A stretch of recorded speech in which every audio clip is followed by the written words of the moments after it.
இறைவனை துதிபாடி எழுதியதெல்லாம் தேவாரமானது. தந்தையர்களை தேடி எழுதினால் மட்டும் வீணாய் போகுமா? ஆதலால் தொடரெழுத்தின் திசை தேடி தந்தையர்காய் வருகின்றது. இலங்கையில் யார் அந்த பாரதி?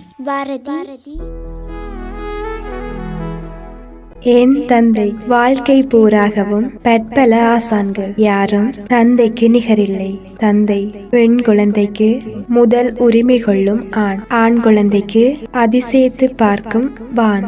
தோள் மீது கிடந்தும் தலை மீது அமர்ந்தும் கரம் பிடித்து நடந்தும் தேடுவோம் என்று தெரிந்து விலகாமல் வேலியாய் நின்றதெல்லாம் தந்தையின் தாலாட்டுகள் தான். பின்னிற்கும் தந்தைக்கு முன்னிற்கும் எந்த குழந்தையும் மகாராணிதான், மகாராஜா தான்.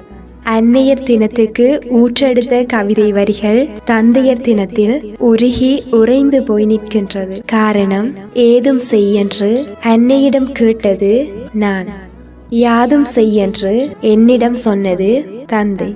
உறைபனி, கொடும் வெயில், அடைமழை, கும்மிருட்டு இவை தாங்கி பார்த்தால் தெரியும் தந்தையின் அன்பு. தனக்கு மட்டுமென்றால் தந்தை எனலாம், உயிர்க்கெல்லாம் என்றால் கடவுள்தான்.